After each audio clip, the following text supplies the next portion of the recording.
దేశవ్యాప్తంగా కేంద్ర ప్రభుత్వం ప్రవేశపెట్టిన ఈ నేపథ్యంలో మన తెలుగు రాష్ట్రాల్లో దీనికి సంబంధించిన అమలు ఏ విధంగా ఉంది సార్? అంటే ఏపీలో చాలా ముందడుగు వేస్తారు. ఆంధ్రప్రదేశ్లో దాదాపుగా 6,000 గ్రామాల్లో ఇప్పుడు ప్రక్రియ కొనసాగుతుంది. కేంద్రం ఏదైతే కొత్త పథకం తీసుకొచ్చిందో దాని కింద నిధులు కూడా కేంద్రమే ఇస్తుంది. నిధులు ఇచ్చిన తర్వాత రాష్ట్ర ప్రభుత్వం చేయాల్సిందంటే పథకాన్ని అమలు చేసేలో భాగంగా చట్టం మార్చుకోవాలి. ఎందుకంటే ఈ రోజున మీరు వ్యవసాయ భూమికి హక్కుల రికార్డు ఇవ్వాలంటే 6 చట్టం ఉంది. తెలంగాణ భూభారతి ఉంది, ఆంధ్రప్రదేశ్లో 6 చట్టం ఉంది.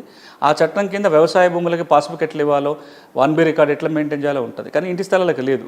కాబట్టి ముందు చట్టంలో మార్పు జరగాలి. 6 చట్టంలో మార్పు చేసుకోవటం జరగాలి. రెండోది పంచాయతీరాజ్ చట్టంలో మార్పు రావాలి. ఎందుకంటే ఈ ఇంటి స్థలాల నిర్వహణ అంతా పంచాయతీల పరిధిలో ఉంటుంది. భూములన్నీ కొలవాలి అంటే సర్వే బౌండరీ చట్టంలో మార్పులు జరగాలి. ఈ 3 చట్టాలలో కావాల్సిన కీలకమైన మార్పులు ఆంధ్రప్రదేశ్ ప్రభుత్వం చేసుకుంది. సర్వే చట్టంలో మార్పు జరిగింది, అమెండ్మెంట్ వచ్చింది. పంచాయతీరాజ్ చట్టంలో కావాల్సిన మార్పులు చేసుకున్నారు. అదేవిధంగా 6 చట్టంలో కూడా మార్పులు చేసుకున్నారు. 6,000 గ్రామాలలో ప్రక్రియ మొదలైంది. ఇక్కడ ఏం జరుగుతుందంటే ముందు డ్రోన్స్ తోటి సర్వే జరుగుతుంది, మ్యాప్ తయారవుతుంది. ఈ మ్యాప్ని పంచాయతీరాజ్ వాళ్ళు, రెవెన్యూ డిపార్ట్మెంట్ కలిసి ఫైనలైజ్ చేసి ఒక ప్రాపర్టీ కార్డు ఇచ్చే ప్రక్రియ.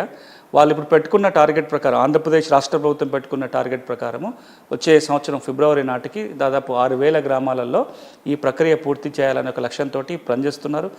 ఆంధ్రప్రదేశ్ రాష్ట్రంలో దీనికి ఒక సపరేట్ ప్రాజెక్ట్ టీమ్ని కన్స్టిట్యూట్ చేశారు. స్వమిత్వ అనే ప్రాజెక్ట్ టీం కన్స్టిట్యూట్ చేశారు. కొంత నడుస్తుంది. తెలంగాణ విషయానికి వచ్చినట్లయితే స్వమిత్వ ప్రాజెక్టు వచ్చిన సంవత్సరమే ఇక్కడ ధరణి వచ్చింది. ధరణిలో కూడా మీకు జ్ఞాపకం ఉంటే వ్యవసాయ భూములకు ఒక ధరణి, వ్యవసాయేతర భూములకు కూడా ధరణి రికార్డ్ సపరేట్గా, agriculture land, non agriculture land 2 విడివిడిగా నమోదు చేయాలని నిర్ణయం తీసుకొని వ్యవసాయ భూములకు సంబంధించిన రికార్డు ఏమో LRUP భూ రికార్డుల ప్రక్షాళన ద్వారా వచ్చిన రికార్డుని ధరణి అగ్రికల్చర్ పోర్టల్లో పెట్టారు.